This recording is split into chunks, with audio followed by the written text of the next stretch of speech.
어려운 상황이 다시 오고 있습니다, 여러분. 지금 KB 통계 자료 보면서 쭉 얘기 드리면서 이제 좀 들으시는 분들이 와닿는 게 있다면요. 이런 일이 처음인가라는 걸 생각해 보셔야 돼요. 이렇게 힘든 시기가 처음이었나? 우리가 제가 이제 만으로 40인데요. IMF 때 그리고 리먼 사태 때 요때도 이런 일이 있었습니다. 그때는요. IMF 같은 경우에는 국가 부도라서요. 지금 뭐 스리랑카인가요? 어디가 이제 국가 부도죠. 그리고 뭐 러시아가 곧 채무 불이행 국가 부도 뭐 이런 식으로 갈 수도 있는데 그렇게 되면요. 자고 일어나면은 기업이 하나씩 없어지는 겁니다. 파산해서 없어지는 거예요. 자고 일어나면 뭐 하나씩 없어지고 문 닫고 폐업하고 막 백화점도 막 다 뭐 폐업하고 왜냐면은 물건 외상으로 갖고 와가지고 돈을 못 주니까 연쇄적으로 부도가 나는 이런 상태가 이제 국가 부도거든요. 예. 그래서 이제 전부 갑자기 자고 일어났더니 실업자 월급 막 못 받고 이런 것들. 예. 이때도 주택 가격 빠지는 거는 불과 몇 년 안 빠졌거든요. 그리고 리먼 사태는 MBS라는 부동산 채권 뭐 이렇게 하다가 은행이랑 이런 데서 이제 뭐 이렇게 장난치다가 박살이 나가지고 세계적인 은행이 이제 부도 나고 하면서 거기에서 이제 뭐 이렇게 투자금 못 돌려주고 뭐 상환 못 하고 뭐 이래저래 해가지고 전 세계적으로 이제 특히나 그때 우리나라도 이제 타격을 받았는데 그것도 한 2년 가까이밖에는 안 지났거든요. 그래서 자, 대한민국 평택은 어떻게 흘러왔는가? 최근부터 보겠습니다. 요게 이제 평택입니다. 최근 1년에요. 2021년 5월부터 22년 4월까지인데 요렇게 올랐어요. 예, 요렇게 올랐습니다. 요렇게 쭉 올라갔는데 여기서 이제 조금 여기를 기점으로 해서 완만하게 지금 몇 개월째 가고 있습니다. 근데 보면은 요렇게 쬐끔 오르고 있는 거 보이십니까? 여기서부터 여기 꼭지점 보면은 요 괴리만큼 조금씩은 계속 올라요. 0. 몇 %씩. 대신 뭐 거래량이니 뭐니 이런 거 굉장히 줄어들고 있죠. 이런 데는. 네. 그래서 가격이 오를 때는 엄청 오르다가 지금 요렇게 가고 있는데 요게 아마도 길게 보면은 요렇게 가거나 조금 빠져서 가거나 요럴 거다. 요럴 거다. 요게 누구 어떤 분이 얘기하시듯이 이렇게 풀썩 폭락이 오느냐. 이러면은 과연 국가 부도 때도 잘 안 일어났던 상황인데 될 거냐? 안 된다. 그래서 요게 이제 최근 1년 21년도 5월부터 최근 22년도 4월까지 전달까지 봤을 때 그래프가 요렇다. 쭉 이렇게 조금씩. 그럼 요거 최근 5년으로 보면 어떠냐? 17년도 5월, 17년도 5월로 봤을 때, 여기 정도에 있던 게 여기까지 빠졌습니다. 여기까지, 여기까지. 그러면은 85, 6 정도 찍었던 게 79 연디까지 빠진 거예요. 여기가 평택 그 미분양 무덤 지역입니다. 여기가 정말 장사 안 됐을 때가 여기가 평택 미분양 무덤 해가지고 뭐 막 그때 당시 몇 아파트 하면은 막 금 주고 막 이랬어요.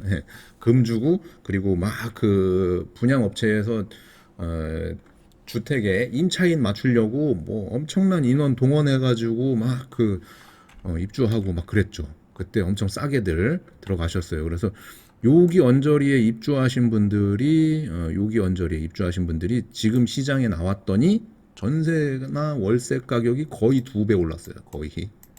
예. 뭐 한 예를 들면 뭐 1억 5천에 살았다 전세를. 이게 지금 2억 5천 정도 된 거예요. 네.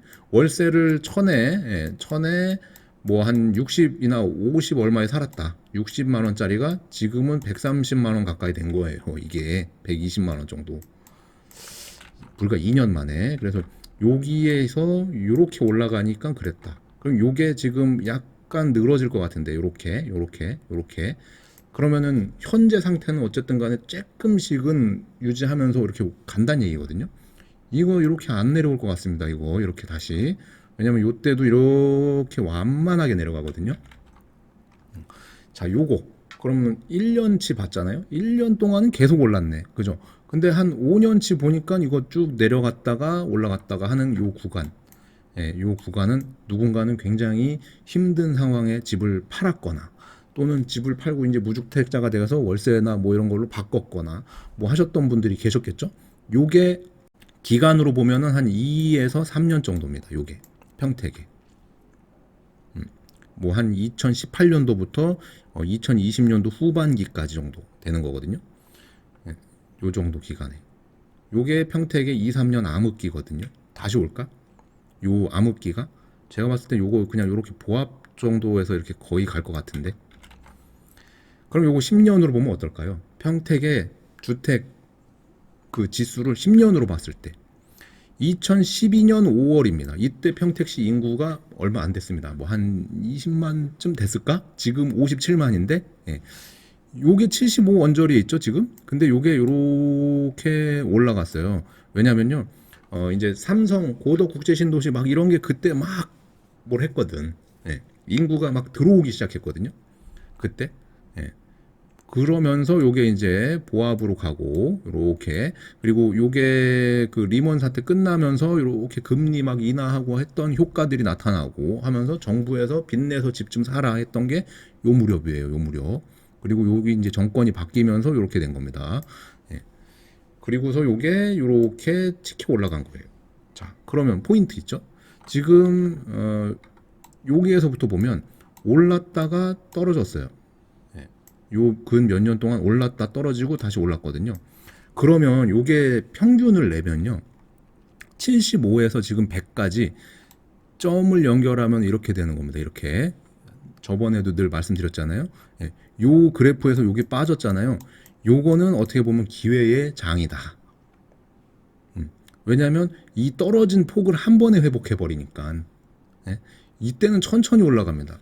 뭐 500만 원, 1000만 원 이렇게 올라가요. 뭐 몇 달 있다가 그리고 전세가도 거의 안 움직이겠죠. 예, 이렇게 움직이다가 뭔 일이 터졌어 지금처럼 막 금리도 미친 듯이 올라가고 뭔가 막 양도세도 완화해줘가지고 물건도 시장에 많이 나오고 해서 요게 조금 내려가거나 보합을 그리는 그 시기가 길어지잖아요. 이렇게 옆으로 늘어지는 시기가 길어지면 여기처럼 예, 길어지면 그 길어진 걸 평균을 맞추려고 나중에 한꺼번에 올라간다니까요. 이렇게 한꺼번에.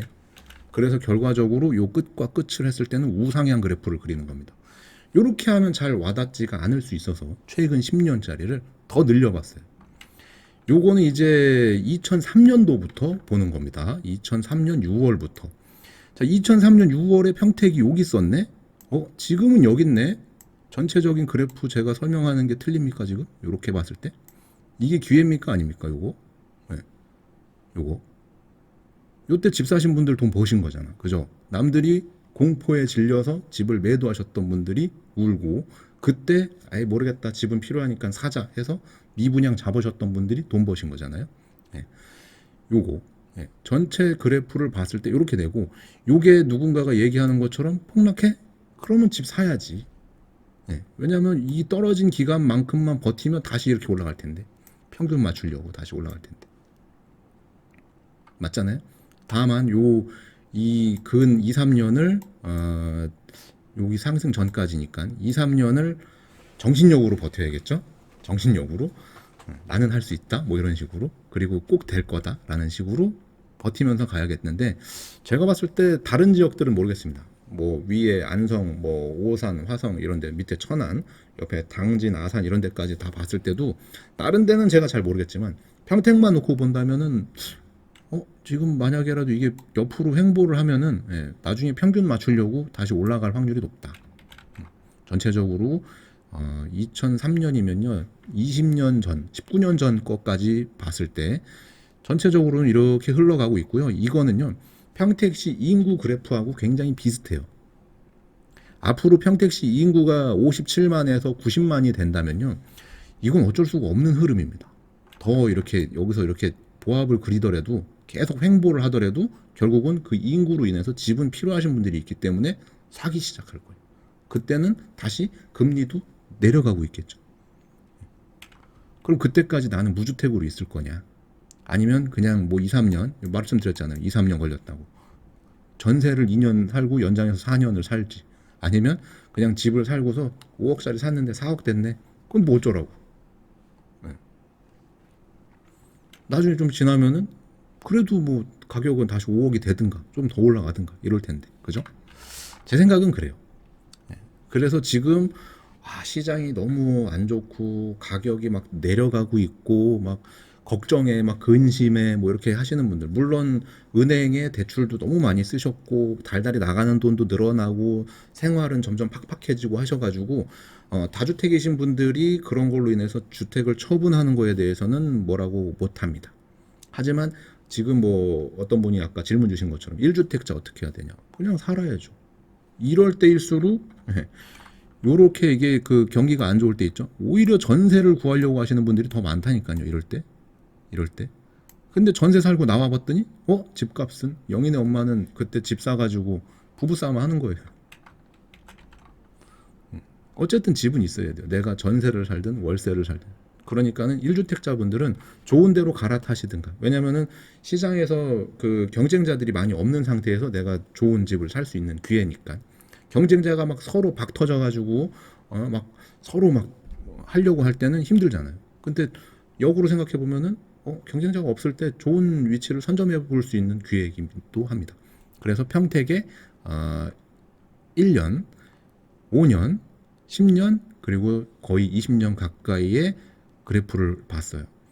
평택은 지금 인구가 57만이라고 말씀드렸습니다.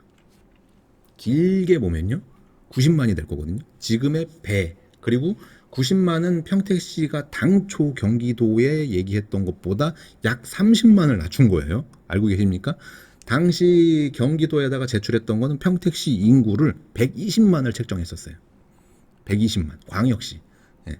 그래가지고 경기도에 그걸 했는데 야 그거는 좀 무리야. 왜냐하면 자체적으로 평택시 내에서 인구가 출산을 해서 늘어나는 것보다 주변시에서 뺏어오는 인구가 많다 보니까 야 그건 무리야 해가지고 해가지고 낮춘 게 90만입니다. 근데 평택시가 이제 대도시가 되고 대도시 정결로 도로도 깔 수 있고 뭔가 자체 집행도 할 수 있고 그리고 우리 뭐 이제 다음에 또 누가 대통령이 될지 모르겠지만 미국에 그분도 분명히 헬기 타고 올 수 있는 데가 평택이거든요. 네. 평택에 왔는데 막 컨츄리야 시골이야 논밭 있고 이러면 되겠어? 세계 최대 반도체 공장이라는데 전 세계에서 제일 큰 반도체 공장이 평택에 있는데 그것도 전체를 다 지은 것도 아니야. 1기, 2기, 지금 3기 거의 다 됐고 4기, 5기, 6기 뭐 이렇게 지어야 되고 그 밑에 땅도 부족해가지고 삼성 협력업체 부지에다가 뭐 이런 거 지금 이러고 있는데 그리고 뭐 평택에 그렇게 하면은 그 고액 연봉자들이 몰려오는데 그분들이 평택에서 소비를 또 얼마나 하겠습니까? 그죠? 그런 걸로 인해서 지금 뭔가 이렇게 주택 가격이 빠져서 이게 뭐 한 1년, 2년, 길게 뭐 한 3년 간다. 그게 나쁜 건지 고민해 보셔야 돼요. 네. 그 정도를 감내할 수 있다라면은 무주택이신 분들은 집을 사는 게 맞아요. 네. 장기적으로 보면요. 근데 단기간에 지금 요때처럼 평택 미분양 무덤 때처럼 다시 가는 거 아니냐, 평택 이러다가 꺼지는 거 아니냐라고 하시는 분들, 저는 요거 뭐 좀 생각 맞으실 수도 있는데요. 아직 삼성 협력업체가 다 안 들어왔거든요. 삼성 정규직보다 협력업체 인력이 더 많은데 그분들 들어오기 시작하면은 그분들이 전월세 시장부터 먼저 끌어올리지 않을까 예상을 해요. 그리고 지금 안중 같은 경우에는 지금 인구가 한 11만 정도밖에 안 되는데 안중은 지금 화양 신도시 그리고 항만 개발 이런 것들이요. 그리고 철도 이거 아직 개통도 안 했고. 그러니까 예전 2000년 2008년 9년 10년 그쯤에 있는 고덕 신도시처럼 그냥 황무지거든요. 가보면 드론 띄워도 찍을 게 없어요. 그냥 계속 황무지야. 오히려 기회지 기회. 왜냐하면 안중도 인구가 25만까지는 올라갈 테니까. 저번에 그 평택 그 도시계획 설명드렸잖아요. 이쪽 동측이 약 60에서 65만 정도가 거주하고 나머지가 안중에 거주하는 거기 때문에 안중도 지금 인구의 배가 늘어나는 거니까. 어쨌든 평택에서 집을 소유했다. 특히나 뭐 고덕 지제 쪽에 있다. 굳이 뭐 이거 걱정할 필요는 없다. 누군가 급매물로 내놓은 거는 누군가한테는 기회가 될 수도 있고요. 그로 인해서 전체적인 평당가가 내려갔다. 뭐 그것도 뭐 굳이 걱정할 필요는 없다. 왜냐면 내가 당장 그거를 집을 팔고 전세를 간다 한들 과연 행복할까? 그리고 월세는 어떻고, 그죠? 그런저런 이유가 있습니다.